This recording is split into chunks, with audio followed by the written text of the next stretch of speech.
Alrighty, we are on Wednesday. We have gotten our reset in EU as well, and what we get with the reset is some hotfix changes from Blizzard. We have hotfix changes for specs, because right now we are gonna have 1, 2, 3, 4, 5, 6, 7 even buffs mostly to specs in this hotfix, and then we also have a whole bunch of, this time mostly, nerfs to the dungeons. Why? Well, you know, Blizzard in the first round of changes to the dungeons nerfed the bosses because it was tyrannical, so where you would find problems in the dungeons was with bosses. However, in case you have missed it, this week we have Fortified, so it's gonna be the week where you will start finding many overtuned abilities from trash mobs.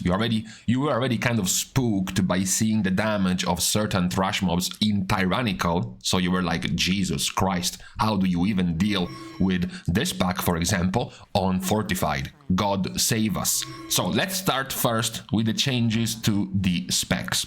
Change number 1, so let's start first with the most important of the changes for today, because now Blizzard fixed the issue which caused you to not grant achievement points from earning excellent execution. So that's the first really important business of this hotfix. Now, on to the spec changes.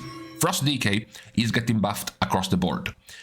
Frost Decay has not been doing too well at the start of this patch. There were more, I guess, stonks put on Unholy, so Frost is getting 3% more damage to all of their abilities. On top of that, Obliterate does 5% more damage, Frost Strike and Howling Blast do 6% more damage, Remorseless Winter does 8% more, and Frost Fever does 12% more. So this is basically an overall carpet bombing buff to Frost Death Knight to see if it gets somewhat better than the start of this patch. Talking about doing somewhat better, we also have buffs to Havoc. Now, unlike Frost Decay, Havoc is already quite popular, and Havoc is already quite represented both in Mythic Plus and in the raid. Still, they receive buffs. Chaos Strike and Annihilation damage is increased by 10%, and the talent First Blood increases the damage bonus to the first enemy struck by 95% instead of 75%, as well as a flat 30% damage increase to Inner Demon. This is an attempt, especially for the first couple of buffs, to increase the single target damage of Havoc Demon Hunter more so than their AoE. To be fair, if we were to listen to the Sims, the single target of Havoc is not really that weak. Yes, it's not the best. It's not one of the 1, 2, 3, 4, 5, 6, 7, or even 8 best single targets of DPS specs, but it's also not in the bottom 8 either. It's mostly just average at the moment. Still, Blizzard thinks Havoc Demon Hunters need some help. Who, according to Blizzard, also needs some help is a spec that actually does have even less single target damage than Havoc Demon Hunter, which is Balanced Druid. They get a buff to the 4-piece set bonus. Now, not many Balanced Druids at this point have a 4-piece set bonus, even though, truth be told, their 4-piece set bonus is actually the strongest amongst the Mystic tier tokens. So across Druids, Hunters and Mages, Druids, the Balanced Druids, are the ones that gain the most from their tier together with Arcane Mages. Entering Eclipse makes your next spender, Star Surge or Starfall, cost 10 less astral power instead of 5 and deal 25% more damage instead of 20. So this is a buff that will affect both single target or AoE, since it buffs both your single target spender or your AoE spender. We continue down the road of less performing specs because we have BM Hunter, Beast Mastery Hunter. I'm sure you have noticed it too, has kind of disappeared at the start of this patch in favor of Marksmanship, which is now the dominant Hunter spec. The 4-piece set bonus even further increases the cooldown reduction of your Bestial Wrath from 1 second cooldown reduction to 2 seconds cooldown reduction. Kill Cleave now strikes nearby enemies for 80% of the damage instead of 60, so an attempt to increase the AoE of Beast Mastery, and then Beast Cleave now causes your pet to strike nearby enemies for 40 to 80% of the damage instead of 35 and 75. So So, more buffs to BM Hunter and even more so focused around AoE damage, which is not that strong, so good target to buff for Beast Mastery. Talking about Mage, there is only one spec of Mage which is getting buffed, and that's Frost. Frost gets all ability damage increased by 4%. Recently, you might have noticed in your groups, for example, that the majority of the mages were either fire or arcane. Frost was not really the dominant one across mage, so now Blizzard is buffing them by 4% all damage. Talking about not particularly strong specs, or at the very least popular specs, it's Elemental Shaman. The weird thing about Elemental Shaman is that according to an AI, according to a perfect execution, Elemental has one of the strongest single targets in the game. You have Devastation Evoker as the clear first, but then specs like Elemental are up there. They are up there with Unholy Death Knight and with Demonology Warlock. So supposedly they are quite strong in single target. However, Blizzard still gives them an overall buff because now all ability damage has been increased by 2%. Also, they get a nerf, but you know, it's an old nerf because it's the 2-piece of their old tier, is the 2-piece of the Season 1 tier, which gets nerfed significantly. The damage goes now to 3%, stacking up 3 times for a total of 9% instead of 5% damage stacking up 5 times. This is something that Blizzard did for a few other tier pieces of the old sets because they wanted to incentivize players to start using the new season gear, the new season tier sets, rather than sticking with the old pieces of the old tier. Then you have the last of the less performing specs at the moment, which is for Warlock. Now, both Destruction and Demo are doing quite fine at the moment, so of course the only one that gets buffed for Warlock is Affliction. All ability damage done increased by 3%.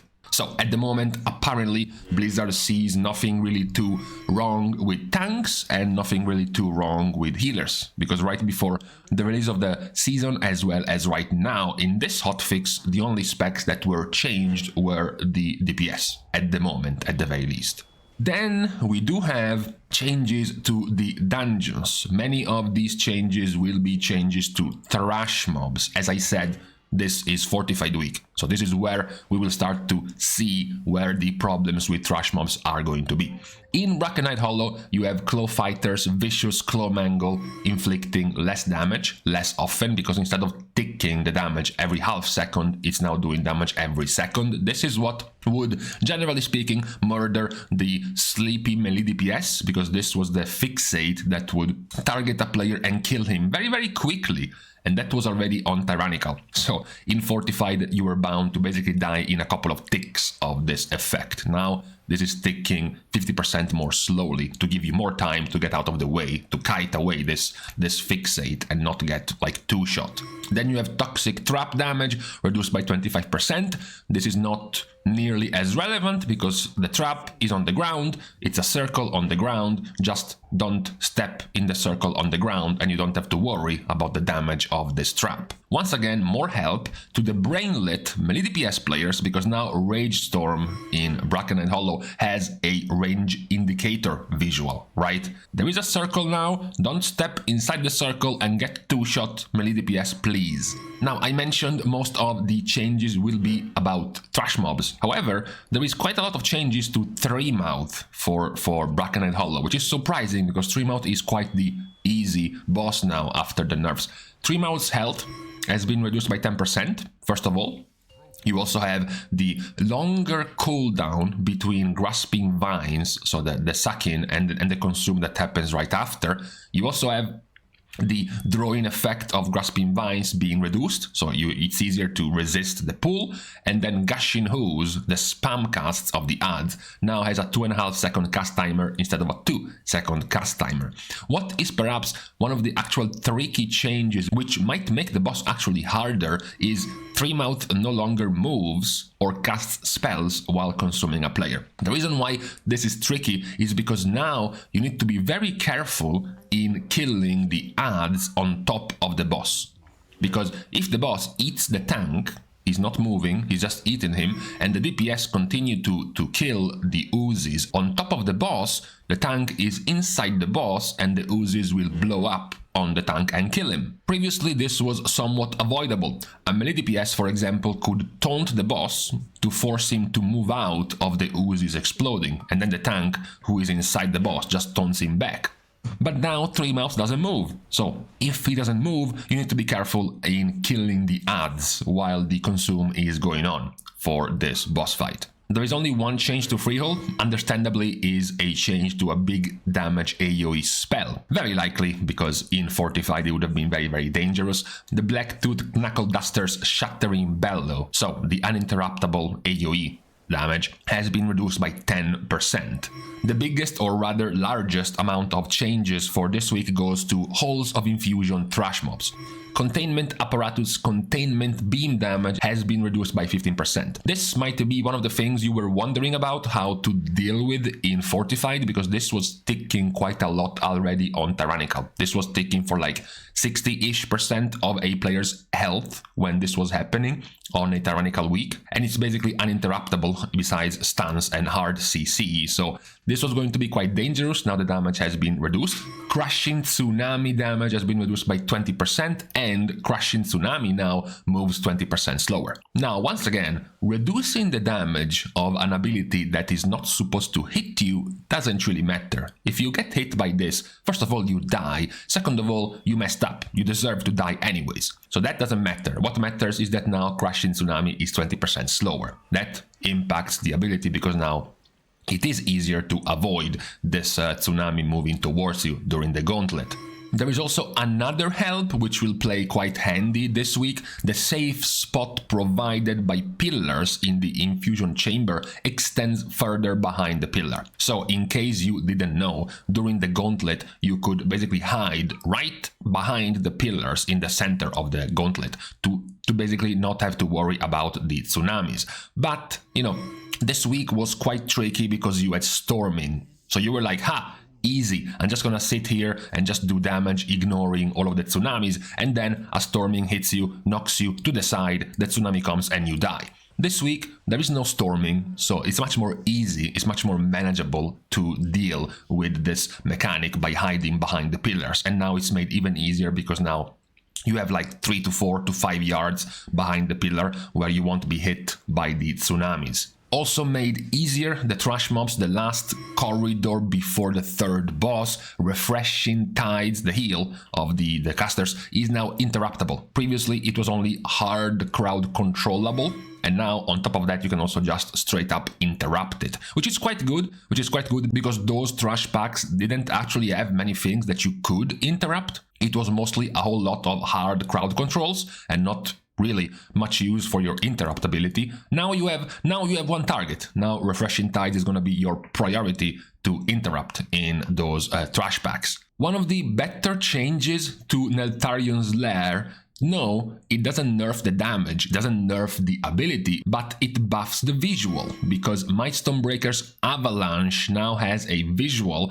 to indicate the impact area. In my experience with pugs, players had absolutely no idea how Avalanche even worked. I'm pretty sure many even thought that Avalanche was just an undodgeable ability, just some rocks falling on your head. The reality is that you can actually dodge, and you are supposed to dodge this avalanche. You see the mob starting to cast avalanche and you start to sidestep, and then once the avalanche cast is over, the rocks fall on your position, but you are smart and you moved away from your position and you don't die. Now it's made even easier by the fact that you will see the actual circle on the ground of the avalanche coming down. Surprisingly, actually, what gets nerfed even more is another boss, and it's in Neltharion's Lair, which is Darkroom. Flame Gout, which is the AoE ticking ability of the lava pool, occurs every 5 seconds instead of every 3 seconds, so less AoE damage. Flame Gout damage also has been reduced by 15% on top of happening less often, and Magma Breaker damage has been reduced by 15%. This is the AoE. This is the AoE of whenever the boss or the adds are walking, are stepping on the ground. That's also less AoE damage throughout the fight. One of the best, finally, one of the best changes to Neltharus is a long-awaited fix to Warlord Sarga, breaking the magma shield within 2 seconds. 2 seconds of it being cast will no longer cause Dragon's Eruption, so the swirlies, to continue throughout the fight. This was very annoying when you were trying to time your treasures, your extra action button on the shield to break it, and you would break it very, very quickly, but somehow you still got all the swirlies on the ground for 10 seconds, right? That was annoying. Now you get rewarded. Now you get a reward for being able to insta-clear the shield very, very quickly. No swirlies on the ground, don't have to worry about dodging stuff while the damage increase is going on the boss. And lastly, we have another change, another quality of life change, so not a nerf per se, but something to help the forgetful players to realize what's going on. The static cling effect of Azad, so you have to jump as the cast finishes ability of Azad, has now a much more clear visual indicator that the ability is going on. So, a reminder that you are supposed to be jumping to dodge the ability entirely. And these, with Azad from Vortex Pinnacle, were all of the changes for today, the ones from the specs and classes, and then the ones from the dungeons. I am sure, no doubt, we are going to get perhaps one more round, maybe a couple more rounds of tuning when it comes to dungeons, as players start getting into fortified keys this reset and notice some absurd, some obscene scaling of certain trash mob abilities doing way too much damage that Blizzard will, I hope, fix soon. So for now, these were the changes on this latest round of hotfixes. With these hotfixes talked about, it's time to leave each other, as I have to go back inside Mythic Plus as well. So I'm going to start by thanking all of the Patreon supporters as usual. You can still support, however, in plenty of other free ways. You can like and comment down below, as well as subscribe to the channel itself. That is perfectly fine as a show of support. And you can also support in other ways, like following me over on Twitter, as well as following me over on my stream on Twitch. So with these things out of the way, thank you guys again for watching. See you guys soon, and in the meantime, once again, videos are my good luck charm at this point. It was raining again as I was making the video, and now the video is over and it stopped raining, so I can actually go out at a proper time.